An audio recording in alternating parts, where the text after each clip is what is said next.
تو وہ چاروں کے چاروں ایک جگہ جمع ہو جاتے ہیں۔ تو معزز سامعین کرام، حضور اکرم صلی اللہ علیہ وسلم سے محبت کرنا مومن کی یہی پہچان اور علامت ہے، اور آقا کریم علیہ السلام سے ایک درجے کے لیے بھی محبت سے پیچھے ہٹنا اپنے ایمان سے ہاتھ دھونے کے مترادف ہے۔ آئیے پھر ایک مرتبہ میں حدیث پڑھ دوں کہ انس رضی اللہ عنہ قال النبی صلی اللہ علیہ وسلم لا یؤمن احدکم حتی اکون احب الیہ من والدہ وولدہ والناس اجمعین، تم میں کا کوئی شخص مومن نہیں ہوگا جب تک کہ میں تمہارے نزدیک تمہارے والدین، تمہاری اولاد اور تمہارے ساری انسانیت سے زیادہ محبوب ترین نہ ہو جاؤ۔ آج کی پہلی حدیث مکمل ہوئی ہے۔ آئیے میں دوسری حدیث کی طرف، امام بخاری نے جو پیٹرن مینٹین کیا ہے اس کی طرف آتا ہوں، اور ہے صحیح بخاری، کیفا چیپٹر ہے، کتاب ہے، یعنی چیپٹر نیم ہے وحی کے بیان میں۔ اب اس کا کیفا کانا بدء الوحی الی رسول اللہ صلی اللہ علیہ وسلم، آقا کریم علیہ السلام کے پاس وحی کا آغاز کیسے ہوا۔ چیپٹر نمبر 1، باب نمبر 1، حدیث نمبر 1۔ حدیث کیا ہے؟ سمعت عمر بن الخطاب رضی اللہ عنہ علی المنبر قال سمعت رسول اللہ صلی اللہ علیہ وسلم یقول انما الاعمال بالنیات وانما لکل امرئ ما نوى فمن كانت هجرته الى دنیا يصيبها او الى امرأة ينكحها فہجرته الى ما هاجر الیہ او کما قال علیہ الصلوۃ والسلام۔ حضرت عمر فاروق رضی اللہ عنہ سے مروی ہے یہ حدیث پاک، انہیں ممبر رسول مسجد نبوی میں ممبر رسول پر یہ فرماتے ہوئے سنا، مصطفیٰ کریم علیہ السلام نے ارشاد فرمایا کہ اعمال کا دار و مدار نیتوں پر ہے، اور جو آدمی جس چیز کی نیت کرے گا ہر عمل کا نتیجہ انسان کی نیت کے مطابق ملے گا۔ اگر کوئی شخص ہجرت کرے گا، ترک وطن کرے گا، اپنا مقام چھوڑے گا دنیا کی دولت کے حاصل کرنے کے لیے یا کسی عورت سے نکاح یا شادی کے لیے، تو پس اس کی ہجرت اسی کام کے لیے ہوگی، یعنی جس نیت سے آپ ہجرت کریں گے اس ہجرت کا ثواب ملے گا۔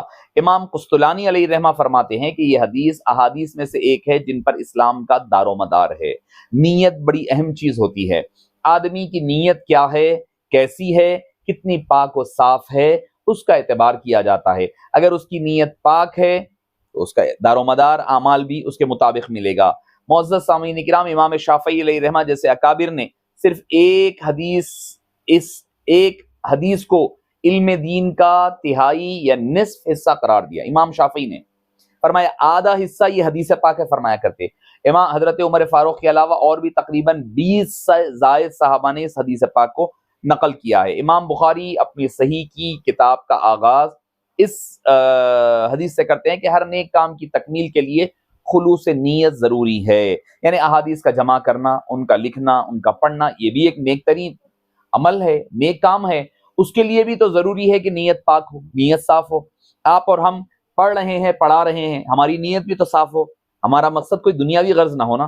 اسی لیے چونکہ آقا کریم علیہ السلام کی محبت ہمارے ایمان کی اساس و بنیاد ہے، اس پر میں نے گفتگو کر امیڈیٹلی اس حدیث کے پاس آ گیا ہوں۔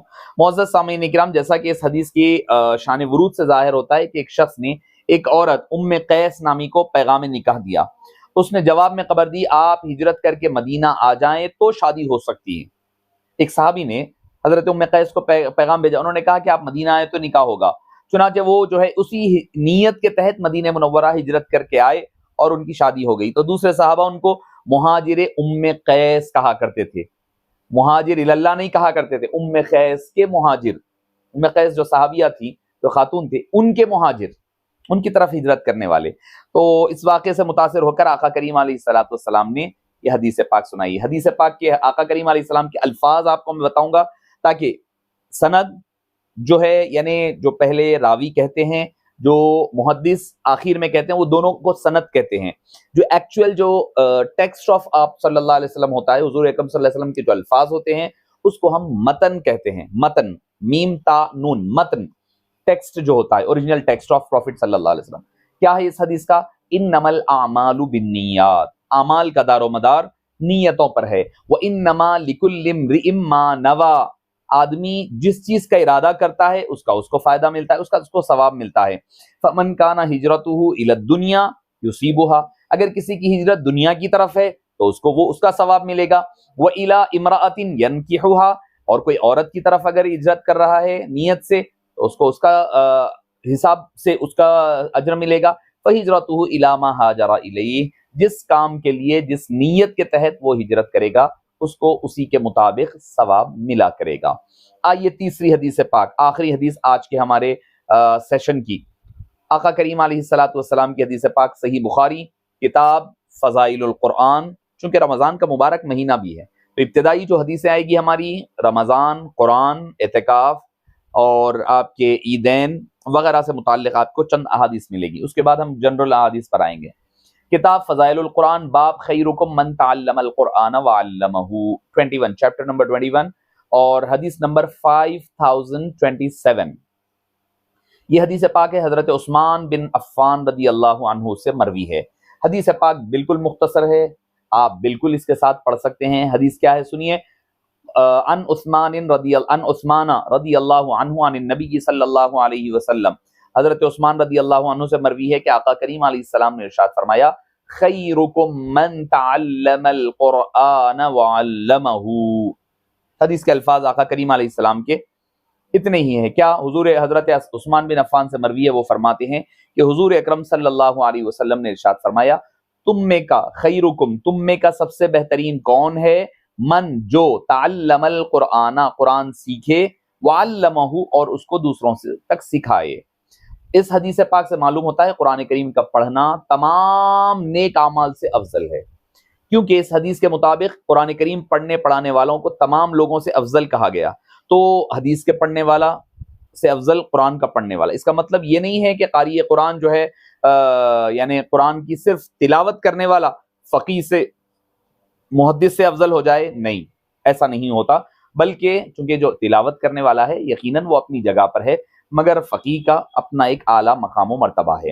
اور اگر کوئی شخص رات بھر عبادت کرتا رہے تو وہ اس شخص کے برابر نہیں ہو سکتا. ایک آدمی ایک رکوع پڑھ لے اور یہ سمجھے کہ بھئی میں ایک رات پر عبادت کرنے والے سے افضل ہوں، عالم سے افضل ہوں، قاری محدث سے افضل ہوں، فقیہ سے افضل نہیں کہا جا سکتا ہے.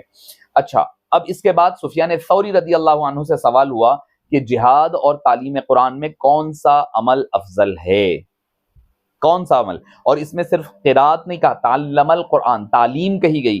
تعلیم میں قرآن کا پڑھنا بھی شامل ہے، قرآن کا سمجھنا بھی شامل ہے، قرآن کا سمجھانا بھی شامل ہے، ساری چیزیں شامل ہو جائے گی. حضرت سفیان ثوری رضی اللہ عنہ سے پوچھا گیا کہ کون سا عمل افضل، عمل کون سا ہے، جہاد یا تعلیم قرآن؟ تو انہوں نے قرآن کریم کی تعلیم کو افضل کہا اور کہا کہ یہ اس حدیث پاک کی یہ حدیث اس پر دلیل ہے. فتح الباری جلد نمبر 9 پیج نمبر 97.